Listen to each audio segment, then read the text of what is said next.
Din ba ka Mexico klay yorung ningkong do siya karaw taritu hakan ka FIFA World Cup dasnem arjar at punriw. Nang ta sa ka USA bat mentapat sa ka Germany klarung siya karaw taritu hadin kelaban pelimno ne kamit yak Ivory Coast ta arweko.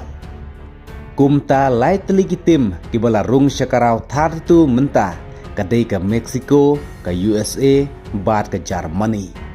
Ka Mexico kabala khod rupon ha ka Group A, kadba ka USA ro kabala khod rupon ha ka Group D, bar ka Germany kabala khod rupon ha ka Group E.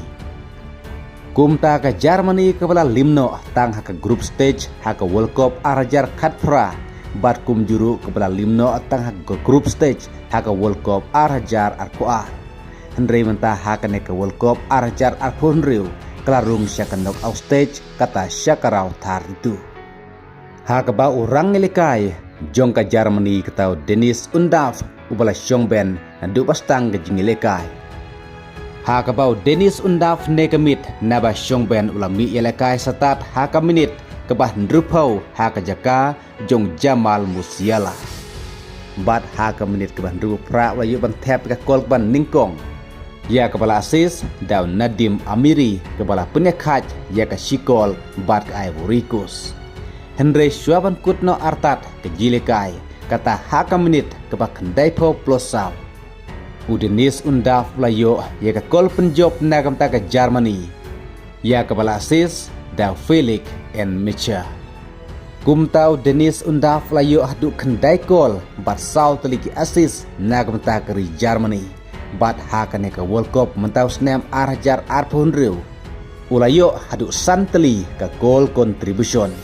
Kata ulayo hadu laikol bat arteli ki asis. Bat kibalayo laikol hakane ka World Cup mentau snem arjar arpunriu kidai Messi, Dennis Undav, bat Jonathan David ka Kanada. Kumta ke Germany hakane ka World Cup mentau snem arajar arpunriu kelarung siya ka knockout stage kata siya karaw taritu. Kadba haba paipat siya ka jilekay ka Netherlands persya ka Sweden ka Netherlands klap limno ka Sweden dasan la wekot. Hakaba Brian Bobby ulayo hadu arkol marway kadba kakpo ulayo arkol bat kaway ka asis. Wadlah haka jilekay hakaraw ka ningkong ka Sweden klap limno ka Tunisia hadu dasan la wekol. Henry mentapat jelade hakmat jong ka Netherlands klamat no ka namrem dahdu dasan la wekol. Kumba klap penlim ya ka Tunisia dasan la wekol kumju kumtay la deru klamat haka juk apot hakaba kala limno hakmat ka Netherlands dasan la wekol. Kumta kat badanyaj karaw ka baar jilekay haka FIFA World Cup kilanang itenat namar ka jingekeni yo syalimno haka group stage. Te hadu mentatang lai teligi tim kibladon haka nikalis karaw taritu kata ka Mexico ka USA bat ka Germany kublay sibun.